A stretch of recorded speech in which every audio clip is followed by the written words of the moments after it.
Welcome, Dr. Keelan. Do they call you Dr. Keelan? Dr. Keelan. Yeah. Dr. Keelan. Yeah. Dr. Keelan. I appreciate you taking all my frantic calls. I feel like you get a lot of those probably, though. I get tons of frantic calls. Yes. It's like my radar for frantic is very low. Yeah. Yeah. That's why your last call, I was like, oh, can't be that much blood. Shoot me a video. Oh, yeah, that. And that was a lot of blood. It was a lot of blood. Yeah. It was.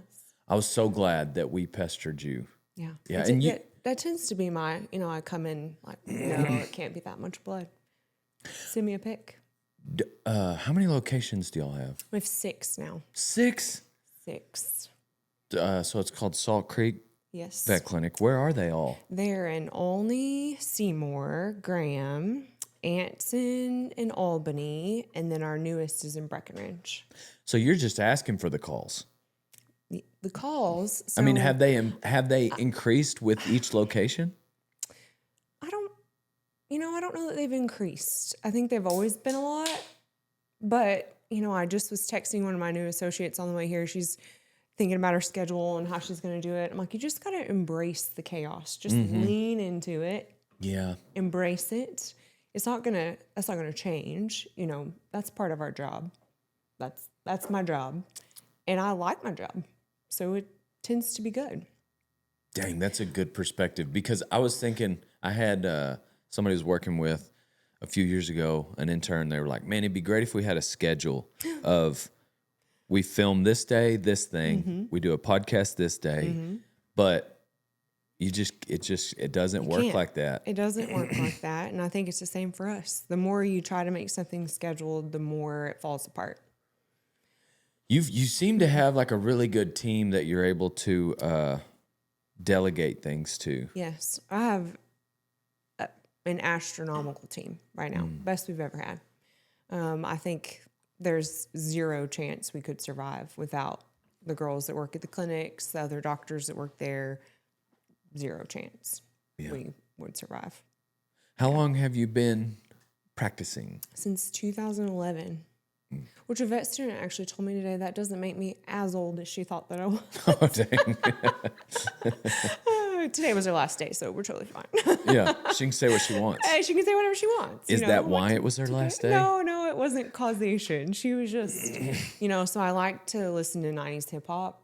Like, who wakes doesn't? me up, Yeah. gets me going. So we were listening to 90s hip hop, and she kind of was like, "Oh, is this like your era of?" I'm like, I was 5 in the 90s, in 90. Like, I'm That's not awesome. that old. That's hilarious.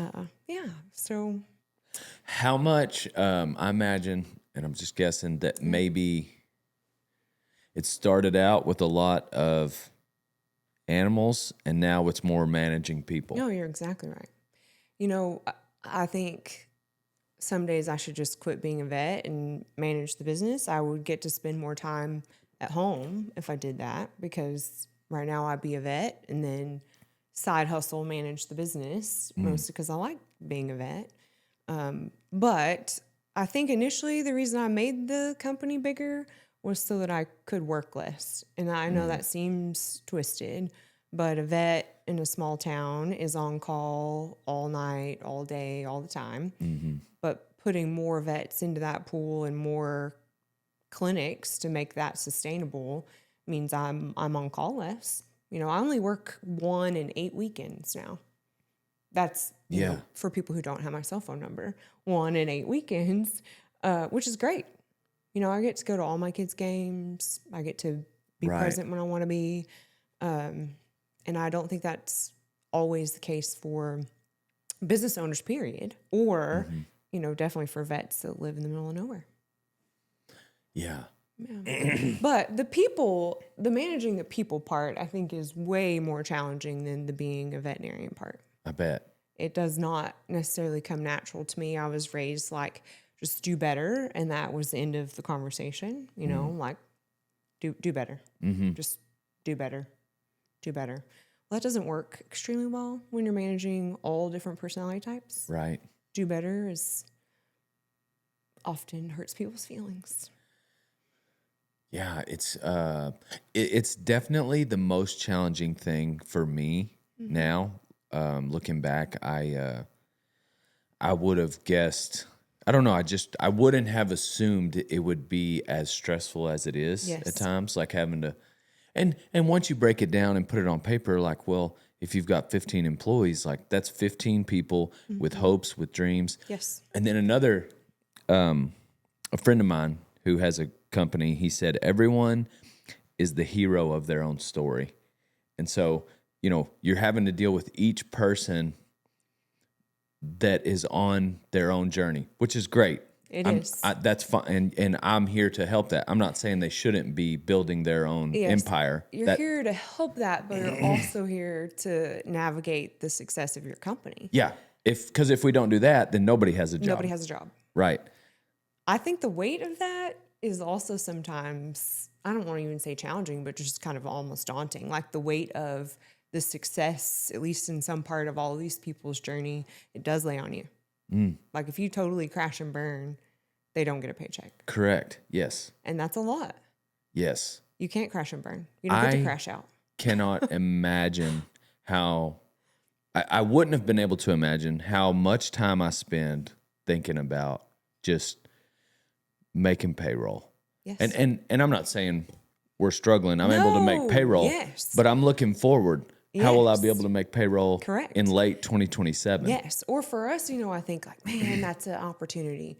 Like that clinic is an opportunity. Like maybe we need to buy that. And my brain set is always like, what's our next opportunity? What's our next step? What are we going to do next? How are we going to be better and better and better? And then I'm like, man, if we step out and we do that, what does that do? If I step out and I buy that clinic, do I make next payroll? Or did I just spend all my cash flow on Right. the next step that was important to me? I agree with you. Majority of time is spent thinking about responsibilities that you owe the practice and you owe your employees, or business and you owe your employees. And then circle back. Now it's your weekend and you're having to deal with a Pomeranian that's got a tummy ache. Oh, I think my dad is a veterinarian. He retired from vet practice, and I often think that he's my hero. My dad is my role model, and I often think that things he did in practice, like some of them I swear I'll do always, being available to my loyal clients, I will always do that. And then some of them that he did, I think I will never do that. Like the random Pomeranian that got my phone number from 58 people removed. I'm old enough in practice now. I'm like, call the clinic. I've got somebody working. There's somebody there. In an effort to, I don't know, not make it crash out everything that you're doing that's not in the business. But how do you find that balance? Yeah. How do you find that balance? Because also being available is paramount to the success of your business. You have to be available. It's tough because, you have to deal with someone's, it's one thing if you're dealing with like a problem on an assembly line and you're helping someone solve problems with a business, but you're dealing with people that have this love for an animal that might exceed the love they have for most people. Normally it does. Normally it does. Very, very often it does. It exceeds. People will say, like, I love this dog more than my kids. I need you to fix it. Ooh. There's not even a hold up in their voice. It's like just pure on. I love this kid or this dog more than anything in my life. I'm like, okay, well, let me try to fix it. Yeah. No, you're right. And people's emotions are also hard to, well, I don't want to say hard. You have to think about how you handle people's emotions in and amongst taking care of their animal, which is something they do not teach you in vet school. They don't teach you the part of dealing with someone's emotions? Not at all. Really? They teach you how to fix the dog. But if you were laying on top of your dog on the exam table screaming and crying, I can't fix it. So what do you do then? So like this is probably too deep for this podcast, but like what do you do then? No, this is what yeah. So me as a very like I'm a very innovator personality type. I'm very like this is A, this is B, this is how I fix your dog. So I remove the person. I'm like, you stay right here. I'm going to go fix your dog. Well, then people are upset with you about that. Yeah. Dog's saved. Yeah. Well, why'd you come in here? You know? Yeah. I fixed your dog. The world is better. Nobody's dead. There's blood everywhere, but nobody's dead. You're okay. Yeah. But how you handle people's emotions is it's entertaining. So you have to have like the textbook, like drama movie, and they're just real life, not even It's in a real. movie, the conversation, like you walk out of the room and this is what happened. This is the diagnosis. Like, is that part tough for you? Talking to people, it has been something I've really had to practice and learn, both as a business owner and as a doctor. Have really had to learn. Like the medicine part's fun and entertaining and not draining. I could do that all day, every day. People's feelings and emotions are there. I have to think about it. Am I going to say this or answer this? Or I also think that having a lot of veterinarians helps modulate that, because you may love me as the veterinarian because I'm like, this is the deal. This is what I can do. This is what it's going to cost. Do you want me to do it? Yes or no? And not have much emotion in it, besides the fact I clearly feel for you in this situation, or, I'm making up you as an example, but clearly feel for you in this situation, but this is the reality of it. This is what I can do. And then I have veterinarians who feel a whole lot of emotion, and they cry in the room with the client, and they, and you get to pick. You get to pick which one of those fits your love of your animal and how you want medicine to be proposed. Yeah, I feel like that second one would be extremely taxing. It's very taxing. And that's why our profession has so many mental health issues, is that... Really? Yes. I think that's why. I think veterinary profession, not by design, but almost intrinsically, selects for people who are extremely emotionally caring towards animals. Yeah, that makes sense. It makes a that lot would of make them sense. want to be a veterinarian. Yes. And it takes away some of the people who are more analytic, more like, this is black, this is white, this is the answer. Which is kind of what you would, yeah. Yeah. Now, see, you're going to say that's what you'd want in a doctor because you're a business owner. I find that the majority of my clientele that are like, hey, I want to work out, Keelan is my veterinarian, are business owners, because they're more black and white minded people. Like, this is, I want you to tell me the answer, or this is my budget for you to tell me the answer, or I need my dog to live. I don't care what it is, go fix it. So different groups of people are more attracted to different veterinarians in our practice group. Man. Which I think is great. I can be like, I think you'd be better fitting with this veterinarian. Let me get you set up on her schedule. Ballpark, what would you kind of range the veterinarians out there that are more emotionally invested because they had that warm, fuzzy feeling as a kid? So I have ran that study on students with like 16 personality type quiz, because stuff like that intrigues me. And nearly all of them are greens. So greens are that over feeling. Dang. I think in the, probably 10 years we've been doing that, for sure 5, we've been having people take that quiz. I think we've maybe found a handful of people who are yellows or purples. So I'd say over 90%. Dang. It makes sense. Makes sense. It and does then, make sense. the veterinary profession has the highest suicide rate of any medical profession. Really? Really? Yes. I had no idea. Yeah, you wouldn't think it. I mean, I love my job. I love what I do. I love going to work. But I think it has a lot to do with personality type. I do feel like that there's a lot of people interested in that. Like, it's got to be also one of the areas of medicine where people drop out the most. Yes, it is. Especially Especially an as assumption. younger, no, I think you're right. Especially as younger kids. We get lots of high school kids or younger that come to our practice just to watch for a day. They think they want to be a veterinarian, and they're like, oh, I could never do A, B, C, or D because they love animals so much.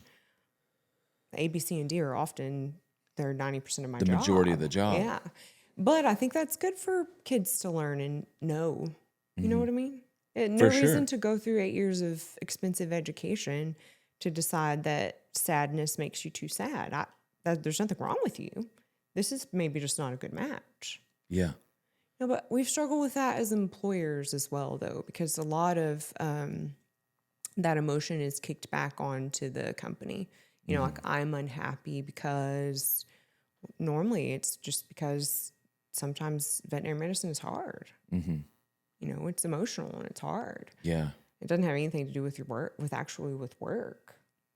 But like you said, everybody's their own hero. They're looking for a story that plays out well. That's probably too dark. It makes it sound like No. Profession is bad, but like I love my job. I have a great job. And majority of the women I work with think the same, but you have to modulate your emotions and expectations in this profession. You have to. Well, people aren't calling you because everything's okay. No. I mean, just the nature of the business is you deal with, you know, something that went wrong every day. Like same thing for cops, same thing for firemen, same thing for, you know, nobody calls 911 to say everything's going good. Yes. Or calls 911 with a calm voice, you know. Right. Yeah. Everybody calls in a panic and a frenzy.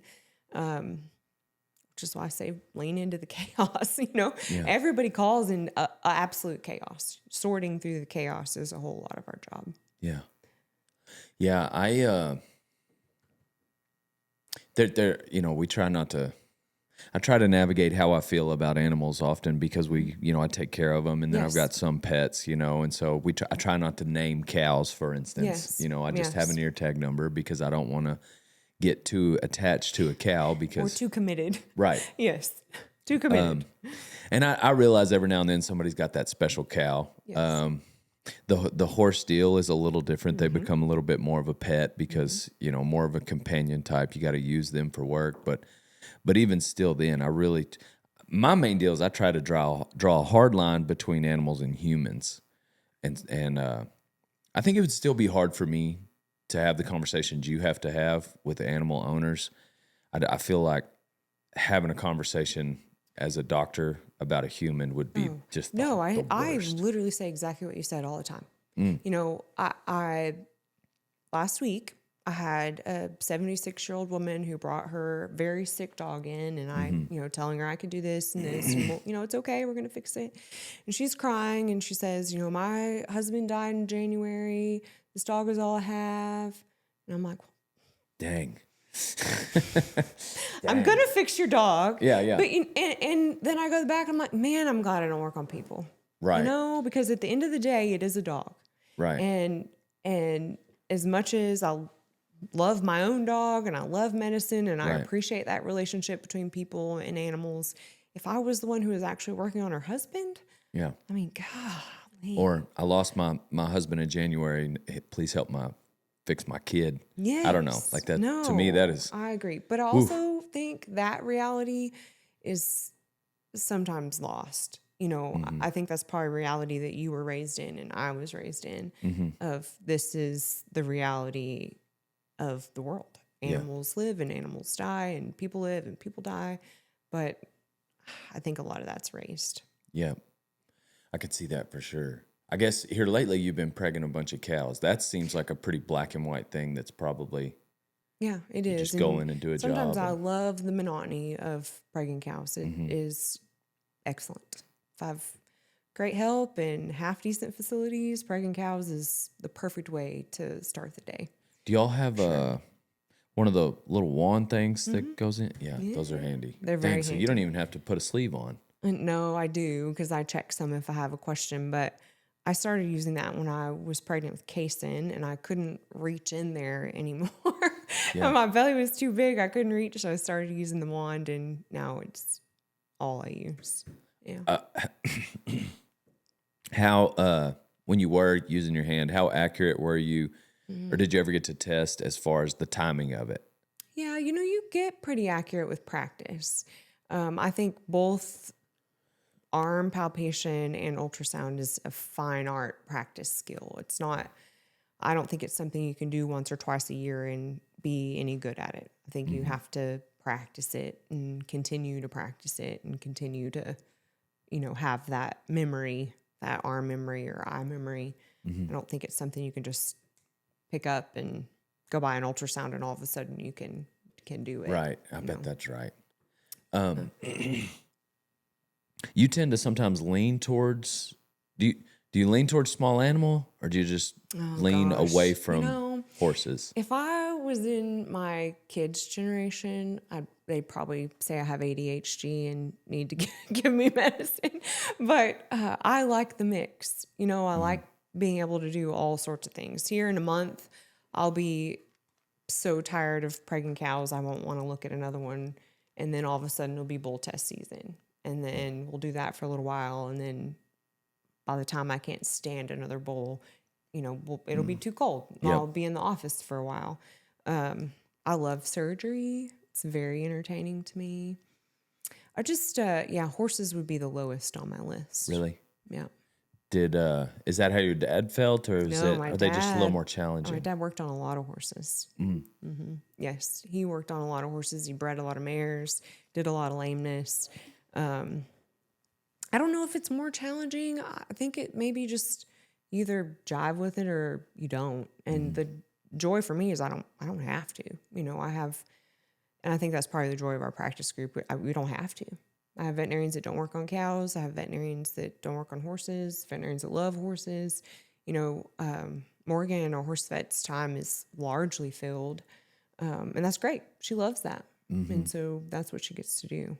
She works on small animals too, because you can't work in a small town, I don't think, and just work on one set of species. I think that's doing a disservice to your community by only working on one thing and not being capable or willing to be available to all the patients that come up, But believe it or not, there's people who want me to work on their horses. I mean, I wouldn't suggest it to you, but there are people that want me to work on their horses. But Dr. Morgan did a great job. She helped us with Boone and then Mardi Gras when he got cut.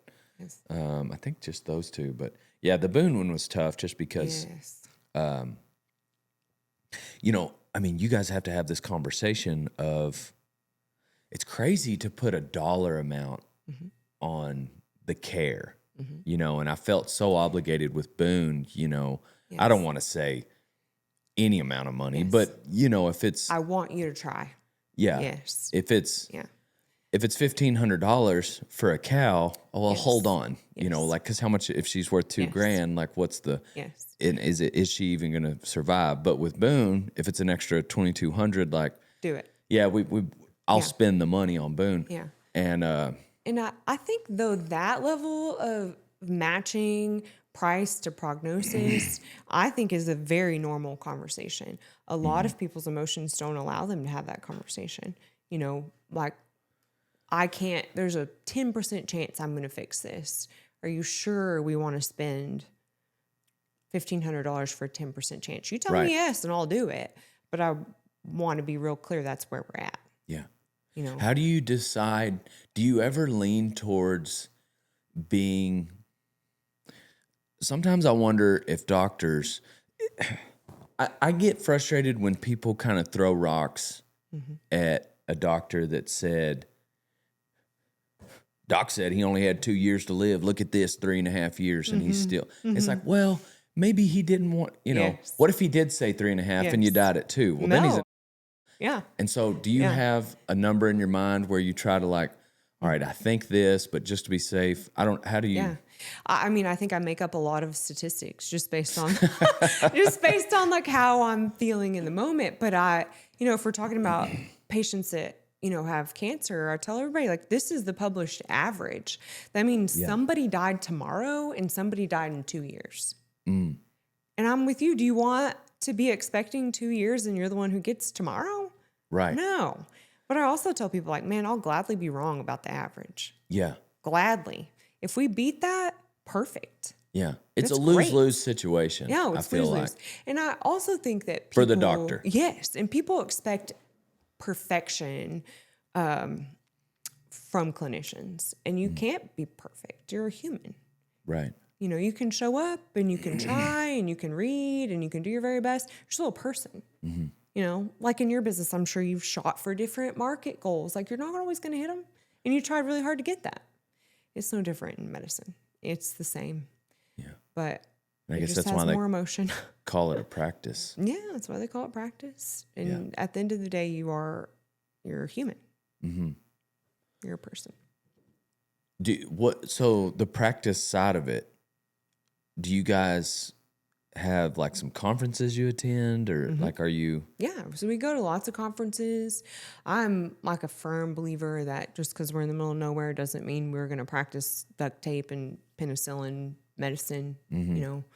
Penicillin's great and so is duct tape, but those aren't our only choices. Right. Go out and learn and go try to bring the best back. We're extremely well equipped practices for being in small towns. And that makes me proud. I think when I first set out, that's probably my biggest goal. I don't know if you ever went to Dr. Rex's practice, the one and only, whenever, when we would have been children when he was practicing. But when I bought that building, I was like, man, if I can just get this going, if I can just make this clinic be something, if I can just make it have the ability to take x-rays, and just make it have this. And then that just snowballed and trying to be better and do better and be better. And then it somehow turned into a big company. But I don't even know where we started on that deal. I just kind of get lost in talking to myself. But I think getting to be that for rural communities is something that means a lot to me. Getting to be actually really good and sending people to CE and sending people to education and being able to come back and offer the best that medicine can provide in Olney, perfect. Mm-hmm. You don't have to go to Dallas for that. Yeah. We have that here. Hey, old son, if you're not feeding every morning with a Can-Am side-by-side, then you ain't no cowboy. I got a Can-Am because I needed a reliable ranch rig that I could use every day because I don't know how to work on stuff like that. So I want something that's not going to break down ever. Get yourself a Can-Am, old son. I hope you're enjoying a ranch fuel as you're listening to this episode of Rodeo Time. Use code DALE on ranchfuel.com for 15% off, old son. Drink up and use code DALE on ranchfuel.com. Yeah, I think any business owner, there's got to be some level of innovation. I don't know how much Mi Familia and Graham changes their menu, but I mean, on the other hand, I can't make the same jokes every video, and no, I agree. You have to have innovation. I think you also have to be constantly thinking about what's the next step and what are we going to do better. If you're sitting still, your company's dying. I'm a firm believer in that. If you're not moving forward, your company's dying. You got to be making something better. You either got to be making the day-to-day better, the how you work better, the how you communicate better, or you're just waiting to die. So do you feel more entrepreneur or more veterinarian? I don't think I can delineate the two anymore. You see them as the same thing? I see them as the same. Was your dad that way? Yes. We have the exact same textbook personality type, which is my poor mother and my poor husband. They're just have to deal with it all the time. Yeah. And my poor business partners, man, they are both not innovative personality types. They're very analytic and come up with SOPs, and this is how this is supposed to work. My brain can't think about an SOP if it wanted to save its life. Oh, man. Never. Yeah. Now, I can look at a situation and think, man, if we turn this completely upside down and backwards and flipped it this way, it's going to work way better. Mm-hmm. I've come to really appreciate the two. Mm-hmm. Used to, I got really frustrated. I'd be with people who were more analytic. I'd be like, why can you not see this? All we need to do is this, and it's going to be great. But then I'm always flying off the handle of what all new things we're going to do. And not everybody likes that. Not everybody likes working with that or being an employee of that. So do you have an SOP Excel sheet kind of person to lean on? Yes.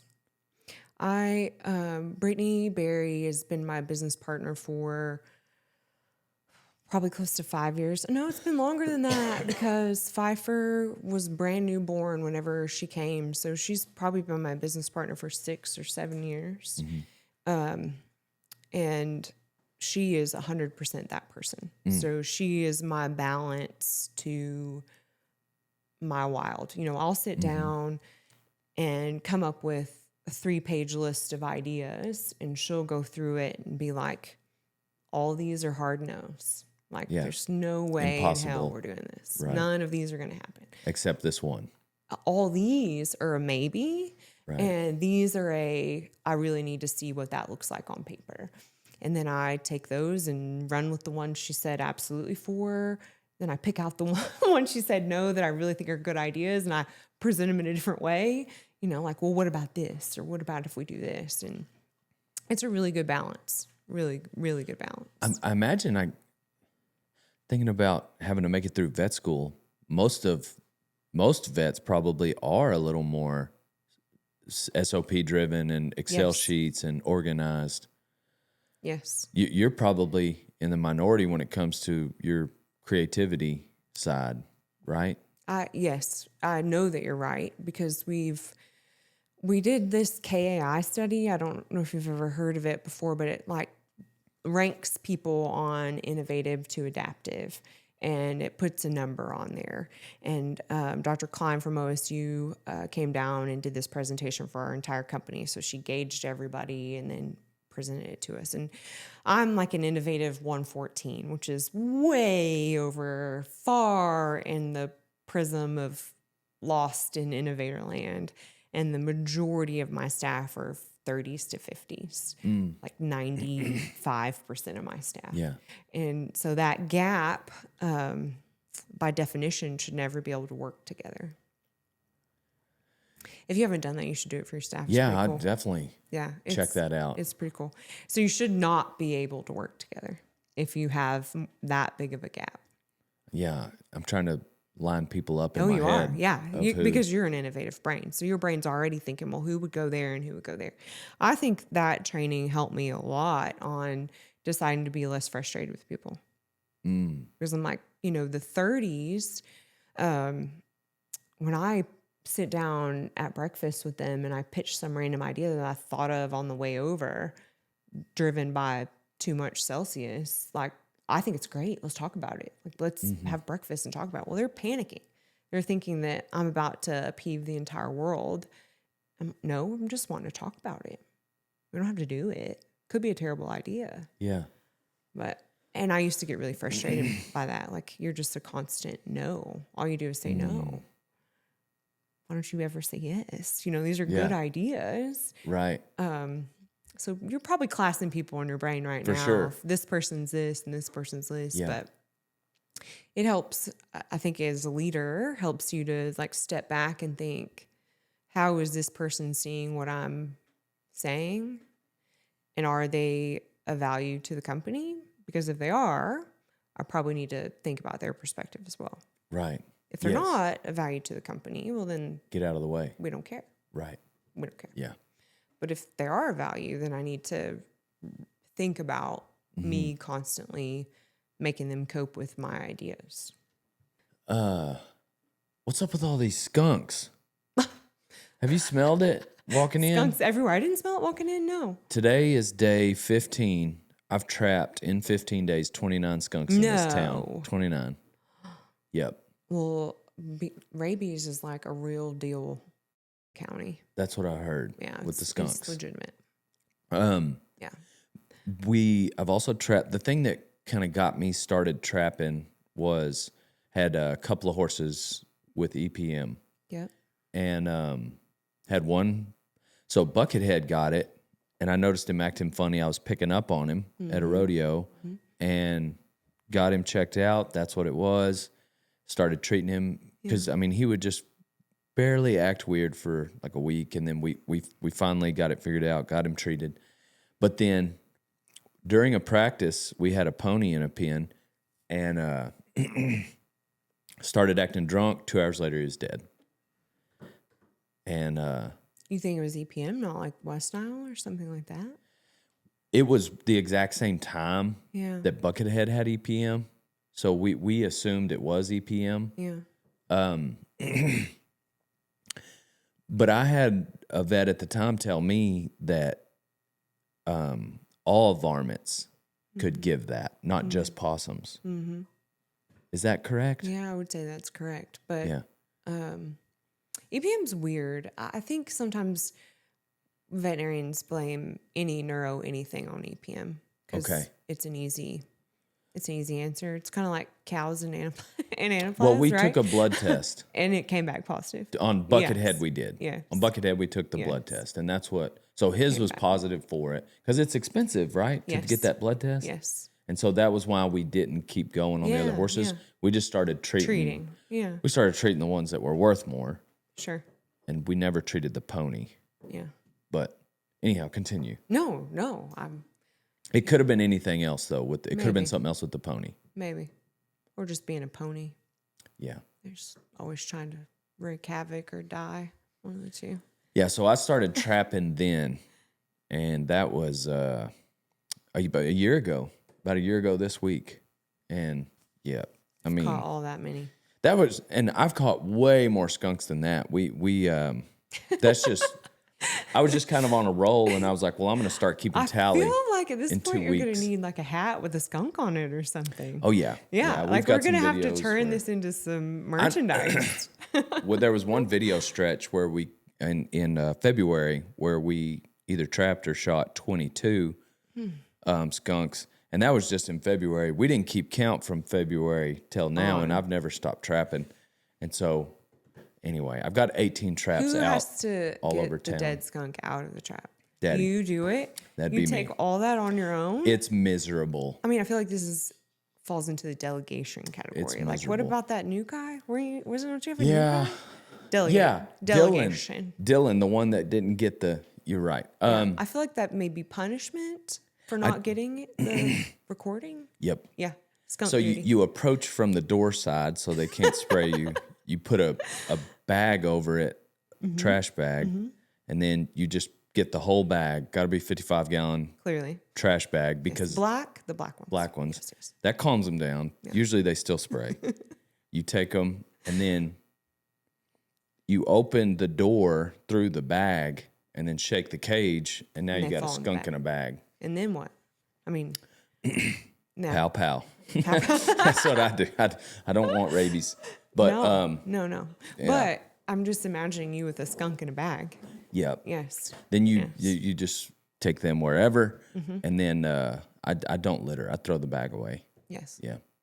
But a lot of people are saying that like skunk pelts are going for crazy money right now. A lot of people are messaging me like $60, $90, $100 for a skunk pelt, but I'm just not that broke. But is it a skunk pelt with lead in it? Or do you have to kill said skunk without a gun? My assumption is it would have to be, there would be a pricing. If it's like, Yeah. A clean, unadulterated. right, then it's probably going to be Pelt. top money. It has to be. Yeah, Has I'm to just, be. Has to be. What if it's branded? What do we say about Innovator? Like Yeah. Skunk branded, unadulterated pelts. skunk pelts. yeah, Sale item. with my PF on it, Yeah. my cow brand on there. Yeah. Sale item. But everybody keeps, because I don't post that part, everybody keeps messaging me, no, man, you just keep catching the same skunks. And I tell them, I promise I'm not. Believe me. It's a zero survival rate. The previous ones got lead poisoning. They don't. Zero survival rate. Nothing. But, yeah. Is that every town? Is this town different? I know this isn't No, I really a think it's vet every. question. I know. I think it's every town. Based on how many I run over, I'm going to say it's probably every town. They're just like lurking. Lurking, waiting to make my truck smell terrible for days. Yeah, the house, one of our houses across the street in a garage, detached garage, attic, 9 raccoons and possums. Ugh, you wouldn't believe the calls I get to de-scent skunk babies all the time. Because they want to keep them. Want to keep them. Do you do that? No. No. What are some other weird calls you've gotten? About weird animals? We get weird calls about weird animals all the time. Really? All the time. Like what? Raccoons, possums. Just people want to keep them as pets. Which they're not supposed to have anyway, right? They're not supposed to have. They're not supposed to have. We mostly just tell them to reach out to the game warden and see if you can keep it. And sometimes they let them. Sometimes they don't. But no, mostly other weird calls are just weird people. Like very weird. It has nothing to do with the animal. Weird people. Yeah. That's probably mostly, it's probably mostly the owners. Yeah. This is probably an inappropriate story. You can cut it out if it is. But I had a lady one time come in a panic, absolute panic, because her dog had tumors all over its belly, she said. So she brings this dog in, and I go in the exam room, and I'm looking at the dog, and I'm like, where? Show me the tumor. And I shit you not, she grabs the dog's nipple, pulls up the nipple, and she's like, it's right here. I'm like, no, ma'am, it's just, was it a male or something? It was a male. Oh. I'm like, no, ma'am, that's normal. Yeah. Perfectly normal. No, it's cancer. I'm like, it's not. It's just a nipple. You should have charged her to remove it. I should have. I can charge you $1,000 per tumor. And I will save your dog. Yeah. We'll get this dog saved. Yeah. Things like that are mostly the real weird things. I had a similar temptation this morning to message something. This girl keeps messaging me, and she would. Please tell me it's not about nipples. No. Sorry. Yeah, let me. Nipple tumors. Yeah. No. Not at all. Not all. Yeah, we'll specify that first. But she would message me because my Snapchat is open to the public, and it's 99.9% like, kids that are excited to meet Dale Brisby. Exactly. And so I send them a selfie back. Good luck at the baseball game. Yeah, that's cool. And it's fun. But this one woman with a kid would message me every morning that she loved me. Oh, and my it was just, and I thought she was just a fan. Yeah. But then one day it was something specific, like, love you, can't wait to see you this weekend. I was like, whoa. Unhinged. Where do you think you will see me this weekend? Yeah. And she was like, well, on WhatsApp, you told me. I was like, whoa, dang. I was like, how much money did you give this person? Because I don't have WhatsApp. And she stopped responding. And I was like, I am not talking to you on any other, I've not ever talked to you. I just was wondering why you would say you loved me. And anyways, she was like, I guess I'm getting scammed. So I sent her a video. You guessed? And which part of? She said, you're not meeting me in like Fort Worth. I was like, no, I have no idea what you're talking about. Like a month later, she does it again. And she was just like, all right, I can't. And I was like, listen, lady. Yeah. Then this morning, You're it's so like crazy. the fourth time. It turns out. She sent me this meme of like, God is mad at men that abuse his daughters. And I was I like, feel like it's time to do some blocking. and I said, block. I said, did you get scammed by a fake Dale Brisby again? And you're mad at the real Dale Brisby? And she said, maybe. Maybe? She said maybe? Maybe. Oh my God. She's like, I guess I'm just gullible. And then I thought, man, you're giving this other Dale Brisby a lot of money. Maybe I could just send you. Maybe you could be a. What if you want? I'm the real one. Yeah. What are you sending them? A catfish double scammer. Like make a fake Dale Brisby account as you. I can fix those dog tumors on that male belly. 100% of the time, it will be not cancerous. Right. Yes. Yeah. Yes. Man, poor girl. And people lean in hard to stuff like that too. Mm-hmm. Yeah. Yeah. That's terrible.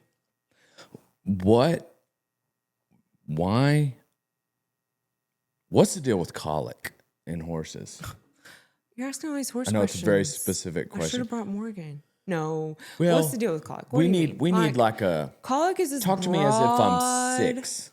Well, it's pretty much the disease is as if you were 6. Like colic just says their tummy hurts. Mm-hmm. So it can be absolutely nothing or deadly and everywhere in between. I don't understand why their gut twists. Because God made horses to die. Yeah. I mean, literally, he made them to die. There's no other explanation.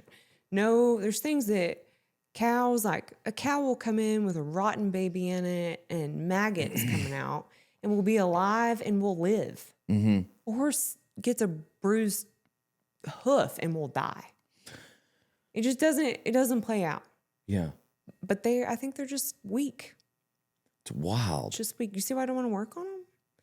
Yeah. Yeah. I mean, you have to be like Got to be real good at your job to be a horse vet.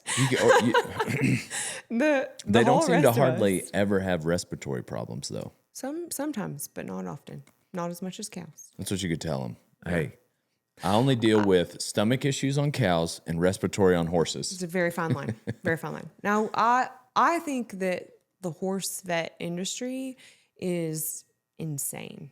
It is very cutthroat, very hard What makes it job. different?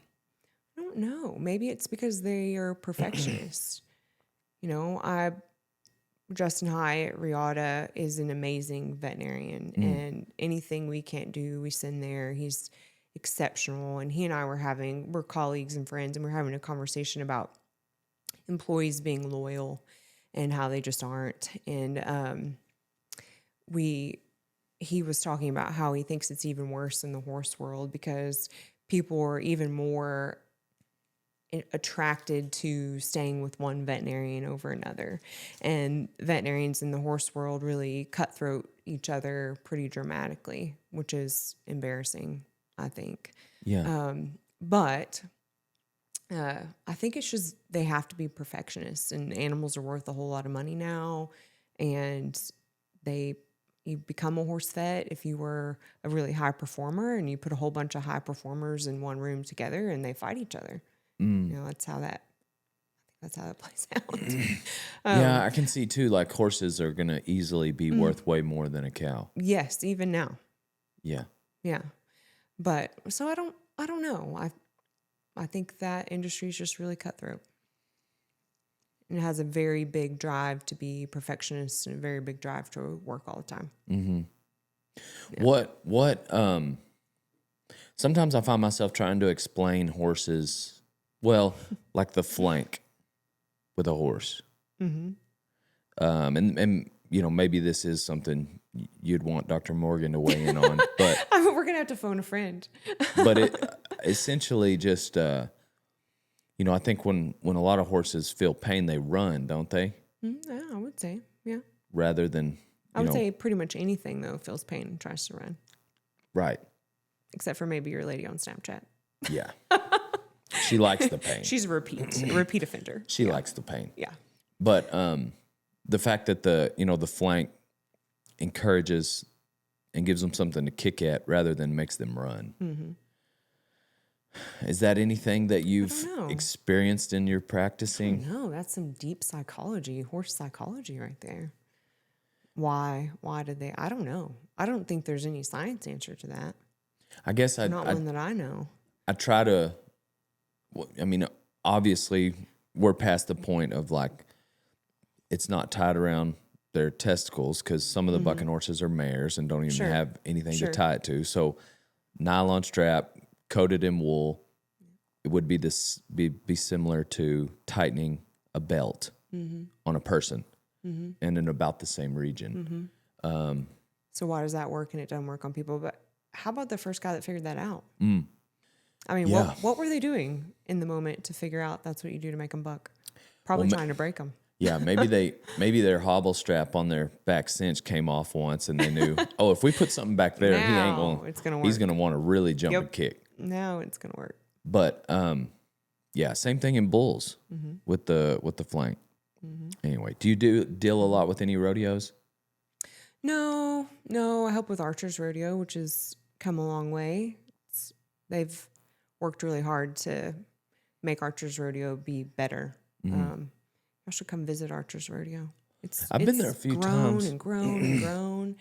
They're really working on making it be a You're deal. the on-call vet there? Yeah.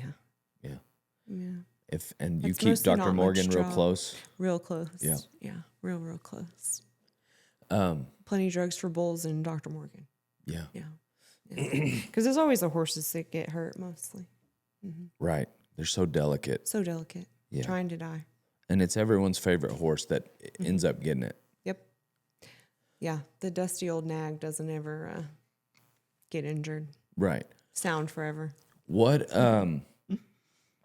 the most common thing you deal with cattle? So Like what's your most common phone call? My clients, and I've weaned them into these being my clients purposely, are more or larger producers where mostly the phone calls I get are about production. So they're about making money. They're not so much about the individual animal. You know? Right. Sometimes they are, but not often. Normally I know if the guys that I work for bring me a calf pull, it's going to be terrible and we're going to be there for quite a while. They don't, they know how to do all their own small things. Yeah. So most common questions I get are about making more money.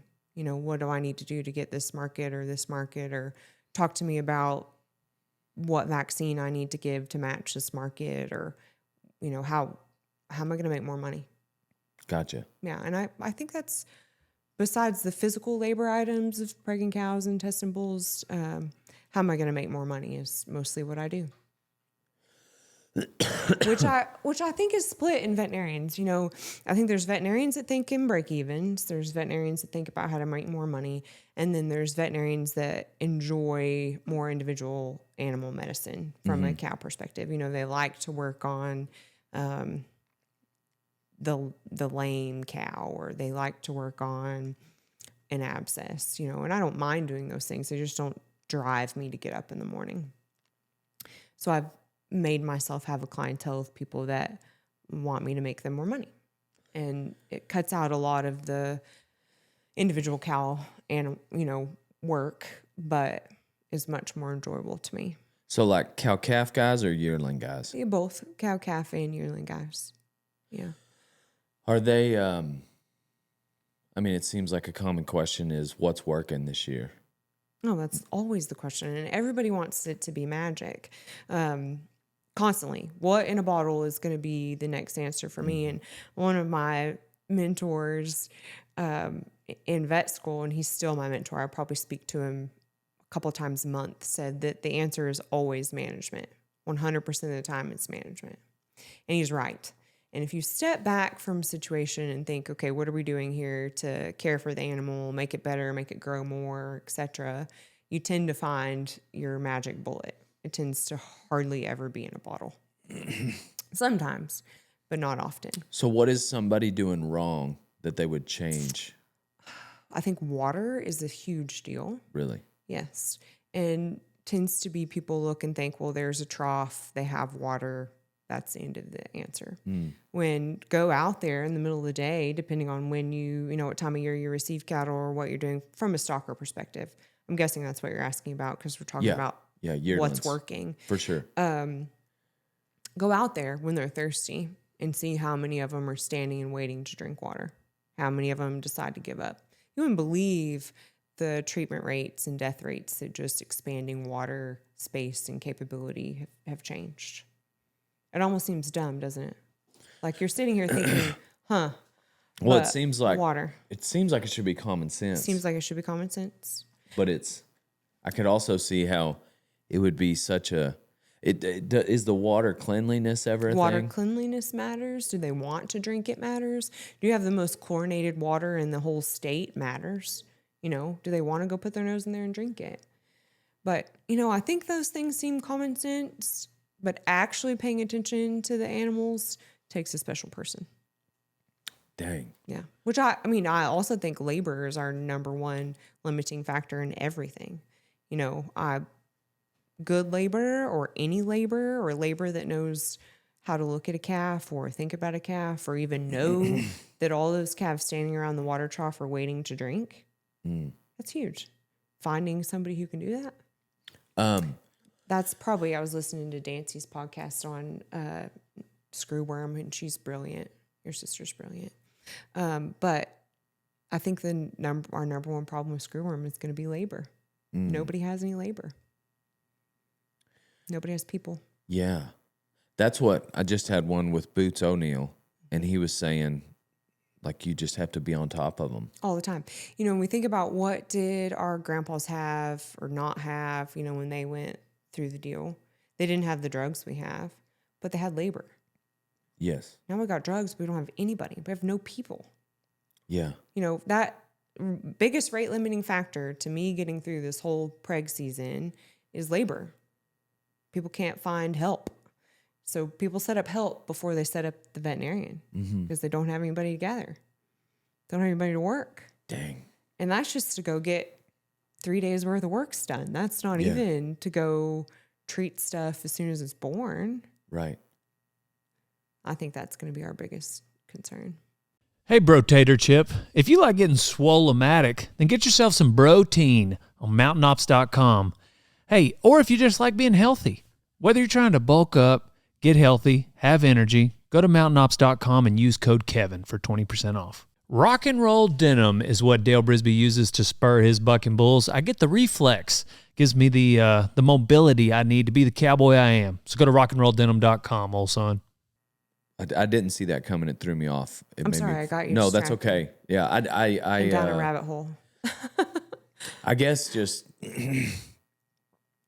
I'm in a position with my labor where it's like such a specific thing. The intern program, for instance, it's in and talked about all of my content. So as much as I'm marketing my apparel line or rock and roll denim, for instance, we're talking about, and I with my first intern, I told him, like, after a certain point, I'm going to pay you, but I'm going to continue to call you an intern. It tells the world, number one, I take Interns. interns, Come work for me. short term, and they don't think they're going to get paid. Yeah. Which, if they're thinking that, then when I do pay them, it's bonus. It's a reward. And so they're not expecting to retire on their income here. Well, and I think a lot of that matters for people who care to come work for you too. So like they're coming to work for you because they want to learn from you and they want to be a part of the things that you're doing. And I guess I say that to say that I get a really high influx of inquiries on the intern program. And so I guess I'm a little oblivious to the workforce need that you're talking about y'all deal with. Which you're talking about ranches. You're not talking Ranches. It's the same for stalker guys, yearling guys. They either have somebody that they've had for a long time and they trust them and they pay them well and they have a good reputation, or they have nobody. And the questions that I get are, how do I get away with less people? What can you do for me? Like, tell me the answer of what I do when I don't have anybody to ride pins or I don't have anybody to check cattle. What do I do? How do I do that? Yeah, because I've heard that good yearling guys, anybody can tell when a calf is sick. A good yearling guy can tell when they're getting sick. Oh, my number one question when people call about yearling things is, who's your help? Who works for you? And then I change my answer based on what they say. You know, if I know what that... You ask them that. I ask them that. Who's Gotcha. Who's checking your cattle? Who works for you?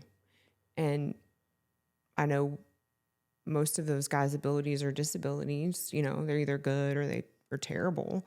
And then I make my judgments on how sick I think the calves probably are based on who works for them. Do you have an opinion on dart guns?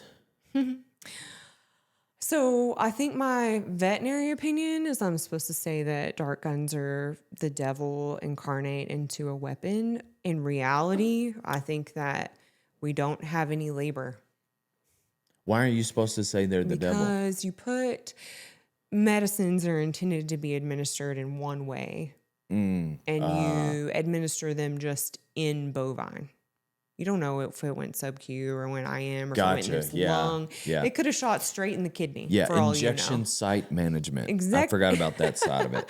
Just random shot in cow. Gotcha. You know, but I mean, there's whole situations like if you're going to have to drive that cow forever and ever to get her to a set of pins to treat her for foot rot, just dart her. I mean, you probably should cut that out. I'll get in trouble, but just dart her. You know what I mean? That's not worth that. But all of things, dart guns, drones, biometrics, ear tags, you know, all of those are intended to replace labor. Right. Yeah. Not because people don't want to hire people, but because they just don't exist. There is nobody to hire. Is there really that big of a difference in all these different antibiotics? Sometimes yes, sometimes no. I'm a firm believer that you're not going to find magic in a bottle. You're going to have to go back and think about how you're managing the animal. You're going to find help in a bottle, but you're not going to find magic. Yeah. But there is a difference, and I say that. Most of the time there's a difference in what you can expect from one antibiotic versus the other. Is it typically you get what you pay for? No. some are expensive and not any better than the cheap ones. I also think that there's differing abilities for cattle producers on whatever level of the beef industry to understand what they're treating, think about how a drug works, and decide whether or not it's the right fit. You know, people do want to reach for, it tends to be like one drug or another, depending on what part of my practice area I'm in. Either everybody thinks this drug works, or everybody thinks this drug works. Yeah. And sometimes that drug has absolutely it won't touch the disease they're trying to treat at all. You know, they may be trying to treat a gut problem, and that drug doesn't even get in the gut. It never does. I'm not gonna lie. Sometimes I just like Oh, yeah. give them Draxin. Everybody does, because, you know, it used to be the most expensive, so it's got to be the best. So Draxin just for everybody. Yeah. Which Zoetis is happy about that, but it's not always the drug to choose to treat them with. Right. I think that if we, you know, our government wants to make drugs be more regulated by veterinarians, which doesn't help anybody in my opinion, but I think we need to just focus more on educating people on how drugs work and which drug matches that situation. Is Exceed really that dangerous to give? Exceed? Yeah, I remember when I was in college, you went to A&M, Are right? you thinking about Mycotil? No, I'm pretty sure No. it was Exceed. Remember Exceed? Whenever we first started giving Exceed in the ear, Yeah. like we had like one special guy, and he was the only one that could give it in the ear, and it was like, and maybe it was just our focus point when we first started giving that medicine. Yeah. You went to A&M, right? I did. I was out at Caldwell Yep. at Scamardo, Yep. and I remember like, and maybe it was just the one guy, you know. Yeah, maybe he needed some love and support in his life. He needed to feel pretty. Or he didn't want to like, maybe he, all right, looking back, maybe maybe told me students are that. stupid, because sometimes that's the case too. No, this was a cowboy. It wasn't a vet. Okay, It wasn't okay. a vet student. Okay. But I'm thinking now, maybe he told me that he needed to give the Exceed in a certain way in the ear because he didn't want to have to be the one to fill the chute and push up this caps. is But survival logic. If you I do have an rem- important job at the chute, you're not filling the alley. but it was like, if you're not careful, they'll just die on the spot. And then we read the bottle, and it was like 1 in 10,000, or there's some. Yeah, I think if you gave Exceed straight IV, animals would die, but you're gonna have to try hard. To Maybe do that. that's what it was. Like if you like, I don't know. I never really talked to anybody about that, because then like the next place I went, we were just giving Exceed like Like it was candy. you know, B12 or something. left and right. And that wasn't anybody else's experience. So I was just like, well, I guess we didn't know what we were. But I felt like it was relatively new then at that time. It probably was relatively new then. It was maybe just like a little rumor that went around. Which, I mean, they're not making new antibiotics often. You know, there's differing antibiotics, but they're pretty similar to their predecessors. So I think knowing how to use something is probably going to be more and more important. Are there any other like little myths that everybody just seems to think is the deal? And they're, you know, like, I'm trying to think of like, we would give B12 then. Yeah. Like I remember, like, is that, I mean, like, are we just spinning our wheels? You're probably spinning your wheels, but it's cheap. Mm-hmm. I mean, it's a cheap wheel spinning, and sometimes just doing something makes you feel better. Yeah. You know, I with that same mentor that I worked in the feed yards with him, and we would go to organic feed yards, and most of the organic feed yards had, you know, regular drug using feed yards as well. And they'd have to switch the cowboy crews out between them because the organic yard could pretty much do nothing, give vitamins and electrolytes and support. And it drove the cowboys crazy that they couldn't do anything. So sometimes part of my job is just giving people something to do. Go give the B12, great. You know, the animal's going to get better on their own. But sometimes having something to do matters. I feel like we probably should have seen that it wasn't doing very much, because we would, I don't know why, but every night we would all get a Big Red out of the vending machine When at put the Scamardo, B12 in it? put B12 in it. And we felt like we were like, it would like Winning. keep us up Yeah. and like help us work through the night. And it looking didn't. back, like, number one, we shouldn't have been taking something we were giving the animals. Number two, if we can take it, it's probably doing nothing for the animals. With a dirty needle, probably too. Yeah, Yeah, no definitely. doubt. Dirty needle. I do get, whenever I was a kid, I was in commercial steers, and we watched a video on injection site management. So I do get pretty OCD about changing out needles these days. Yeah. You know, I don't know. I guess you're that's looking at an expensive animal and a cheap needle. You know, why wouldn't you? Why wouldn't you? Why wouldn't you change the needle? You know. Donnie usually turns the AC on out there before we start, but it's all right. It's too late. We're almost done. I mean, judgment. Some employees are better than others. Some employees succeed and some do not. He's a great example of some of the employees we've been referencing. You've got to give me tips on interns. How do you do that? How do you train an intern? Teach them to be good at their job.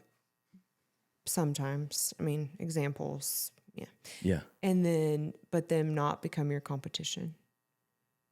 How do you manage that? How do they not leave and create their own very similar brand? Dang. Have you experienced that? Yeah, that's unique, I guess, because you are dealing with people that do have like they come in and they have an education and they start. Yeah. This is not a struggle I've ever had until recently. And, like my dad describes, it's not a struggle he ever had. I think it's like generational probably. But like, how do you support wanting your employees to be really good and teaching them everything they know for your company? Like, how do you encourage employees? How do you make them be really good and not fear that they're going to try to take your business? The thing that I teach, the thing that I have with a lot of employees is, and I can think of like a few instances where it's kind of been maybe toyed with former, but a little betrayal. Really, it's more. So like I'll teach all my interns how to film, edit, and work on content. Yeah. But they're not. Most of them aren't desiring to be the brand, which is what I am technically. Yes. I do know how to do these things, and that's why, because I used to do them only. Sure. And you had to build your business, so you had to know how to do all the pieces. Right. Yes. Yeah, I don't know that. I think yours is probably way closer to home than mine is. Lately, most it's of been my a lot. interns come here. I'll say this: most of my interns come here with dreams and hopes of learning how to rodeo. Okay. So that would be the equivalent of, because I love bronc riding, bull riding. Yes. And so they would definitely become my competition in that. But that's so the that's game. unavoidable. Yeah. Yes. And That is the game. that's the game. But that's why they come here. Yeah. And then the stuff we do in here that pays the bills, they're not trying to do. Yeah. But I could see that with you. Like they are trying to do your job. They are trying to do our job. I don't know. I haven't figured out the answer yet. Like I said, it's not something I've ever. Classically, the vet profession is a very honorable one and really like supported by mentorship. Mm-hmm. So, I mean, you've heard me talk about my mentors. Like I view them as sitting on this pedestal and I would never do something against them ever. Yeah. And, I've turned down jobs because of that. Like, Dance with the one that brung you. Correct. Yeah. And no, I can't. I'm sorry. I can't take your account because this colleague has it, or this mentor has it. I'm not gonna. I'm sorry. Yeah. Go back and talk to him and try to work it out because I'm not gonna. I'm not gonna do that. Classically, that's how our profession has been, but lately it's much different. And I've been really struggling with what do we do with that, because Salt Creek tries extremely hard. We take lots of students. We take lots of young veterinarians. We try to teach them and train them and put them back in rural America.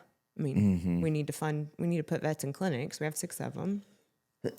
And you have to train somebody to do that.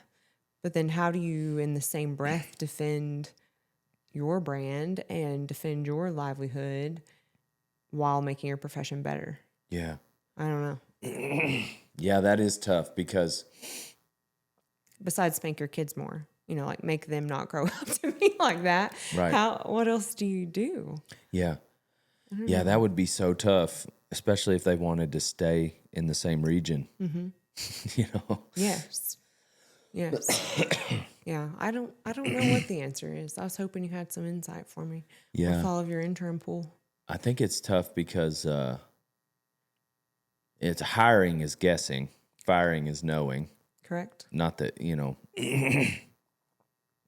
Yeah. yeah, that's really tough. Like, it's wild to me that people that are quote unquote good at hiring, like, there's just no way to know. There's no way to know. And you're fully committed in that individual by the time you do know. It is taxing. I will agree with you there. I don't necessarily have the answer for you, but I do agree, like, it's so taxing, especially when you have such a precious culture like what you have. Yes. And it's like, and I think we have the same here. Yeah. And it's like, man, you really want to hold that close to the chest because, like, I'm letting you in. You spend more time with the people that work for you than you do your family. Yes. Same with me. And so it's like, I'm letting you into what's kind of my family. Yes. And it's precious to me, and this culture is precious. And it's wild because a couple times a year, you got to throw somebody new in there and figure out. And stir up the entirety of the pot when you do. Yeah. Stir it all up and start over again. Yeah. I do think that, and I do value way above production and how much revenue someone can, help the company with. I value what they bring to the culture way 100%. more, Who they are as part of the team. Yes. Yes. Yeah. Totally How do they agree. affect the room when they walk in it? I totally agree. Yeah. 100%. I totally agree. If only you could select that better, which I've been trying, but how do you select for that? Yeah. I think it's guessing. But I mean, sometimes I feel like with Dylan, I just had a good feeling about him. Do you hire on vibe? I did. 100% hire on vibe. And it drives my partner crazy. I'll be in an interview for about 1 minute. I won't have asked a question and I'll be like, this is my pick. She's like, what? Like, I have a list of questions. I'm like, Right. I get a vibe. We're good. Yeah. It's going to be good. I think the times it hasn't worked out for me are when I've let answers overcome my vibe. I had a bad vibe or I didn't feel like, it's just a so-so. Yeah. And the answers were right. The answers were good. But my vibe was maybe not perfect. Yeah. I do have a couple of tells that I just run from. If they talk slow or blink slow or walk slow, They're probably slow. I'm out. Yeah. Black, So white stripes, fast. zebra. So fast. Yeah. Like, I tell these guys, we get them to send a 1 minute video, and if they blink slow or talk slow, and there are definitely exceptions to the rule out there. I'm sure. I just don't want to gamble on it. Correct. That you are It's the not. exception. Yeah. And then there's a couple other little ones that I just can't think of off the top of my head. But those are my surefire, like, because I haven't met a lot of successful people that walk slow. Correct. I agree. Yeah. I think I'm leaning more towards I'm only going to hire people that want to work for me and not the reverse. Like, Yes. my very best employees, veterinarian and non-veterinarian, have come to me and been like, I want to work for you. I want to. You never want to have to convince someone. Correct. Yeah. And the ones who have turned out to be bad for us from a veterinary perspective are the ones we kind of had to convince and be like, hey, you want to come work here. Yeah. The very best ones were like, I have 4 other job offers. I'm waiting on yours. Am I going to get one? Yeah. Are you going to give me a job offer? Yeah. Because I told all these other people I'm waiting for you to say yes. Those have been the very best ones. And they add That's interesting. deeply to that culture of making Salt Creek better. I've got some questions from the audience. Do dogs eat grass because their stomachs are upset? Sometimes, yes. Sometimes. Why do horses colic? So we talked about colic, but I guess why? The why is like broadly varied. It could be that the moon is wrong, or that they're pregnant or not pregnant, or their feet hurt, or tons of causes. You change the hay, probably changes in diet are the number one reason we Really? see colic. Really? Interesting. What are the telltale signs of colic? Kicking their belly or stretching out. Or rolling. Rolling, and if they're rolling, it's bad. Best age to castrate colts. I definitely should have brought a horse vet today. I mean, am I allowed to say when their balls drop? Is that an appropriate answer? Yep. Sounds good to me. What fly spray do you recommend? That could be for Flies are a challenge. Before I lived in Windthorst, which is where I live, I think I thought flies were easy to kill. Now, like those dairy flies are bionic. Like nothing can kill them. Really? I got stubborn, and my boys and I went and caught a bunch of flies in little baggies at the different dairies and poured the chemical on them. You know, scientists, I had to know. And some of them, they literally like licked themselves and went on. Dang. I think probably my answer to that question is consistency is the best. If you wait until they're covered in flies and disgusting, there's no magic that's going to just get rid of all of them. I feel like silence seems to work really well. So silence is a pyrethrin. There's about 8 million different pyrethrins. That's where most people lean for is a pyrethrin. Lots of people use Lintox, if they have the ability to mix it in a big sprayer. But none of those are going to work if you do it once a year and that's all that you do. Consistency. Is there any work in your outfit for a vet student? But this is from a guy. Oh, so do you want me to tell you what my lawyers say I have to say? I have to say, we accept applications from everyone. We normally only accept women. It just fits our culture better. Yeah. We have had a couple male vet students. They've really not got along very well. So, I showed up somewhere with a male vet, and the guys were like, Keelan, what do we do with him? Did he bring a horse? That's funny. Does he? Yeah. What does he do? And I'm like, well, he's a vet student. They're like, no, he does not. Really? Yeah. And he didn't bring a horse? And I'm like, no, he's going to be a veterinarian, which is a total culture shift from when I came here fresh out of vet school. They'd never seen a woman. The first place I went out of vet school was Bill Brown's, and I know you had him in for podcasting. I remember I showed up super early because he had told me the same time to show up as the Cowboys, and so I show up and it's like the sun's not up and here we go, but I'm ready. I'm eager and ready. And so I'm sitting in the truck waiting, and he sends 3 guys out to come gather me to bring me in. One is supposed to carry my things. The other is supposed to open my truck door. The other is to make sure I don't get hit by anything on the way in. And, this whole entourage to get there. Well, now I go work for Bill, and he's like, hurry the hell up. What's wrong with you? But they'd never seen a woman vet before. They didn't know, what do we do with a girl? How do we be chivalrous? And, they're trying to open my tailgate for me to go in and preg. What do you need us to do? Because we're here to do it. It's quite a dramatic shift because now my clients they're like, there's no male veterinarians. My boys will tell me Pawpaw's not a vet. Yes, Pawpaw was a vet. And they're like, no, vets are girls. Vets are girls. Pawpaw's a boy. So I guess my legal answer is I'm supposed to say we accept applications from everyone.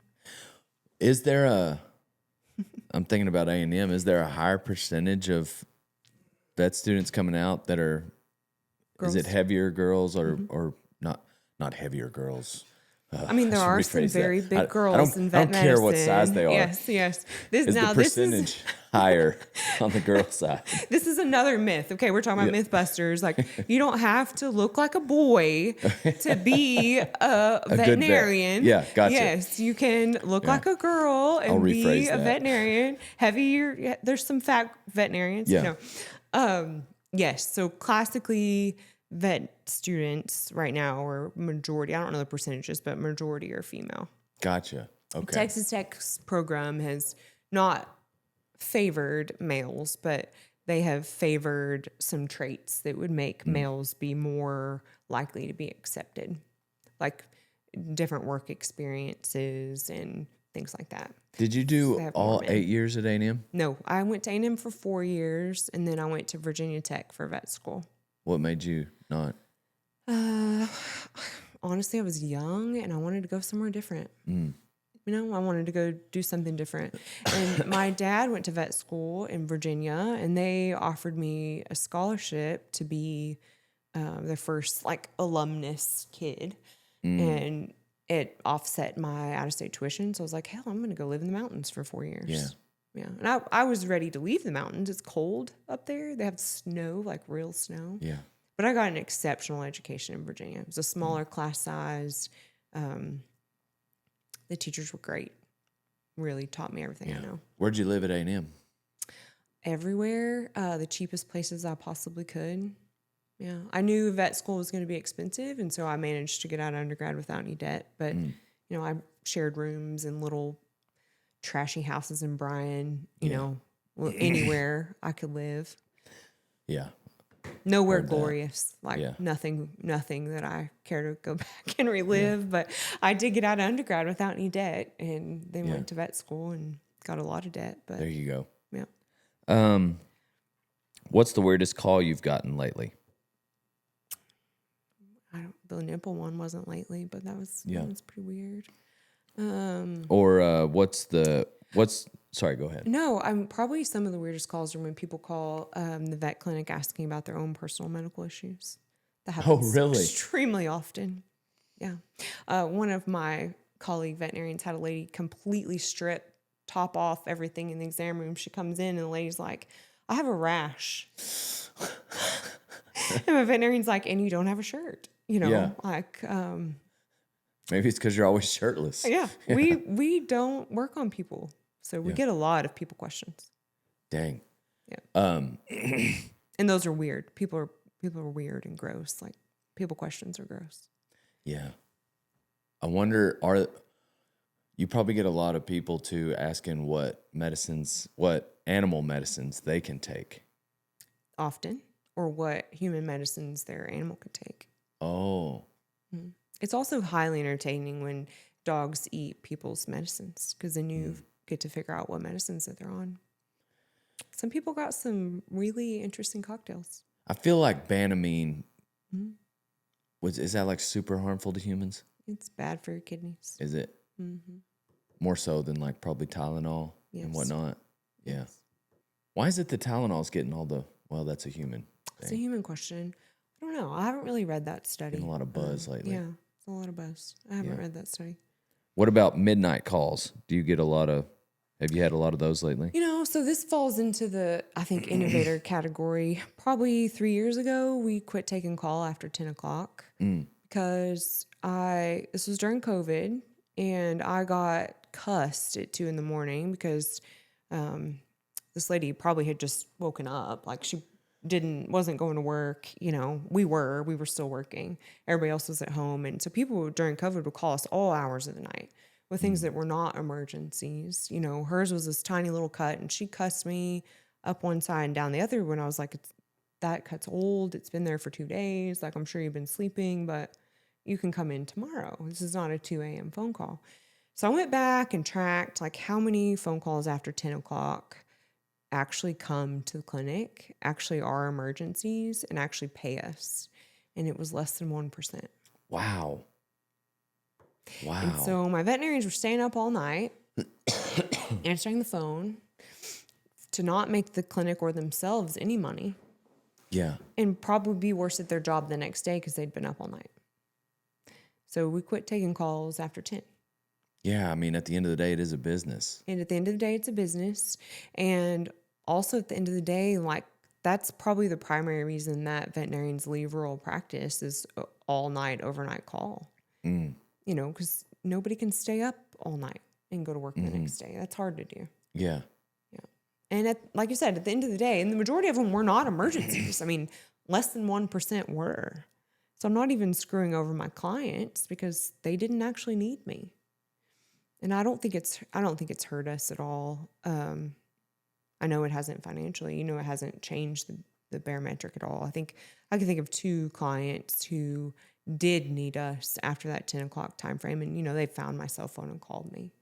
And they knew somebody who knew my number, and I think that is very normal to me. You know, if they call my cell phone, I'm going to answer and talk to them. Yeah. Yeah, I'm trying to think. I mean, that would be. Do you get like the lowest level? I would think. I've got some buddies, like one friend that I college rodeoed with. His name is Aaron Lyde. Has a practice down. I think it's in Waco area. Yeah. And like, hey, I knew you back then. All you the know, time. so like I'll send him questions that are kind of dumb. You know. Yes.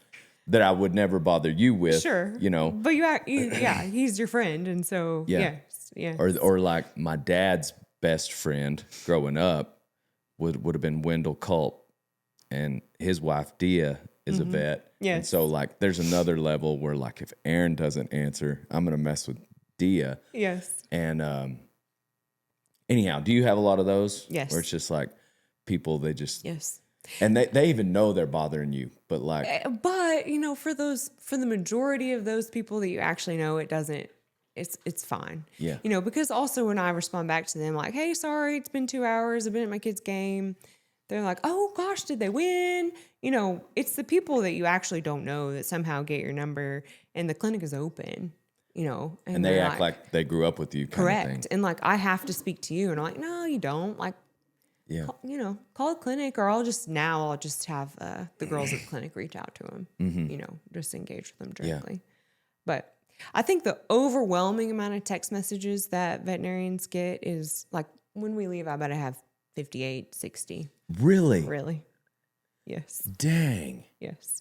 It's a full-time job. I've thought about hiring somebody just to answer my text messages. Dang. Yeah. But how do you also be part of a community and people not get your cell phone? Right. You can't. You have to either like lean into the chaos and be part of the community that you live in, or go get a different job. Mm-hmm. Yeah. Yeah. There's a certain side of it. Yeah. You're going to go to church. Your kids are going to play sports. Like, people are going to get your number. You can try to protect that as much as you want, or you can just lean into it and answer people or have the clinic call them and answer them and take care of them. Is there a clinic phone that people can text? Yes. The same number people can text. Yes. We've just implemented that in probably the past 6 months, and people really like that. Everybody wants to text. Nobody wants to call. Do you ever have to deal with like birds or anything? No, I tend to punt exotics to the city. Exotics? Yeah. To who? The city. To Dallas or Wichita. Gotcha. Yeah. Cool. Does that count as an answer to the midnight calls? We don't take them anymore. No, that's good because I just Yeah. And I think those things contribute to the longevity of you having a veterinarian. Like, you have to have some form of limits and guides, and then you'll have one. And you'll have one that will stay for a long time. Yeah. Yeah, I'm kind of between dogs right now. It's a dangerous place to be. So I don't really I got the one cat. I got Ranch Kitty. She's been around a while. And then now that Boone is gone, but nobody falls strongly into the pet category. Yeah. So I don't really, I'm trying to think of like what reason. The one time, the horse, that was around, I think like 6 p.m. Mm-hmm. But that for me was more of I wasn't expecting you to do it. No, I was just thinking like, should I be concerned? Yes. And I also think the majority of people are not up and looking at their livestock after 10 o'clock. The majority of calf bulls are before 10 o'clock. The majority of everything is before 10 o'clock. Yeah. But then everybody goes to bed. Right, for sure. And most people have let their dog out to go to the bathroom, to get bit by a snake before 10 o'clock. All those things happen before 10. The mass majority of them. What usually happens with snake bites on the different animals? So I think the snake bite vaccine is worth every penny.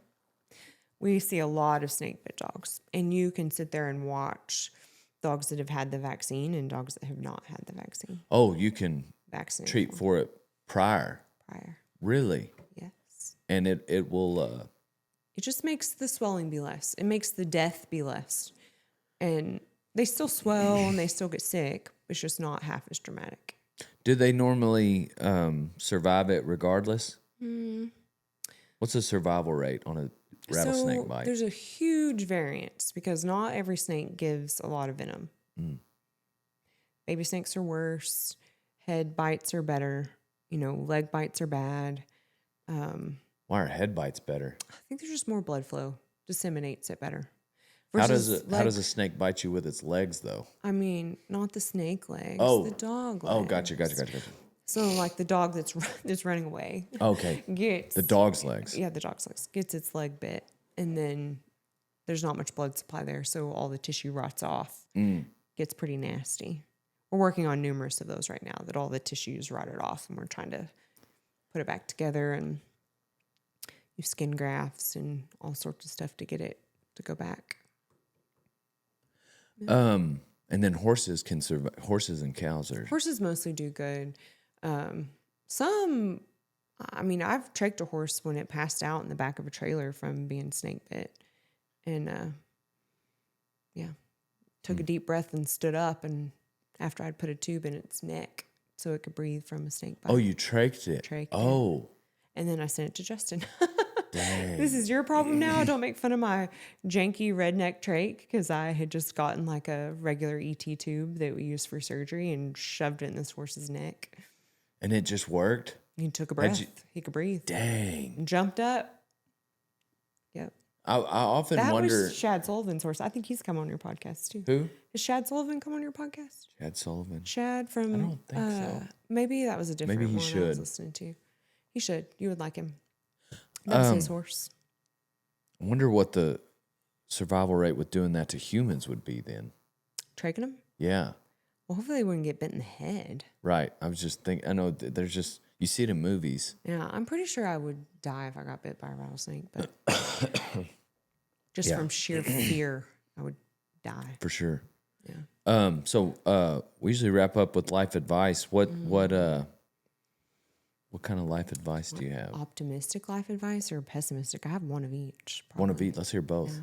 So I think my dad said this all growing up, and I think it matches how I think about things, is like pray for opportunity. Mm-hmm. Just pray for opportunity. You're going to get it. And then be ready to take it when you get it. I think my pessimistic advice is that people are not loyal. So don't choose your life decisions based on expecting people to be loyal. Mm. I think that's clients, that's employees, that's friends, that's everybody. People aren't loyal.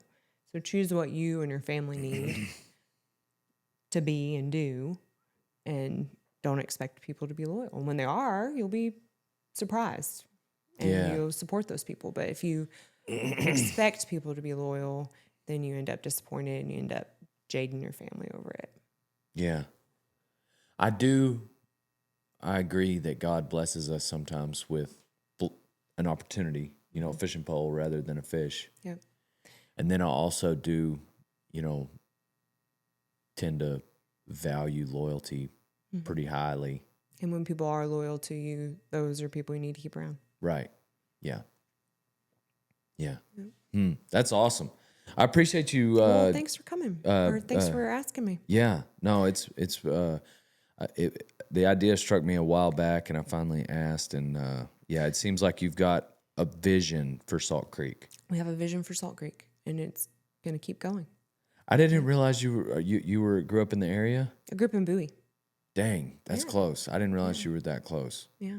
So you texted me that morning. I was going to test some bulls, and I'm like, oh man, I hate public things. I hate public speaking. But my boys watch you nearly every morning as they're getting ready for school. Oh, dang, that's awesome. So they don't know that I'm going to be on your podcast. So when they randomly see me as they're eating their breakfast, they're going to be like, oh, that's my mama. Yeah. Yeah, that's awesome. So hello, boys. Yeah, and tell them to put their shoes on and get ready for school. It's time. Do that for sure. Cool. Well, thanks for having me. Yes, ma'am. Thank you. Enjoyed it. Pow, pow.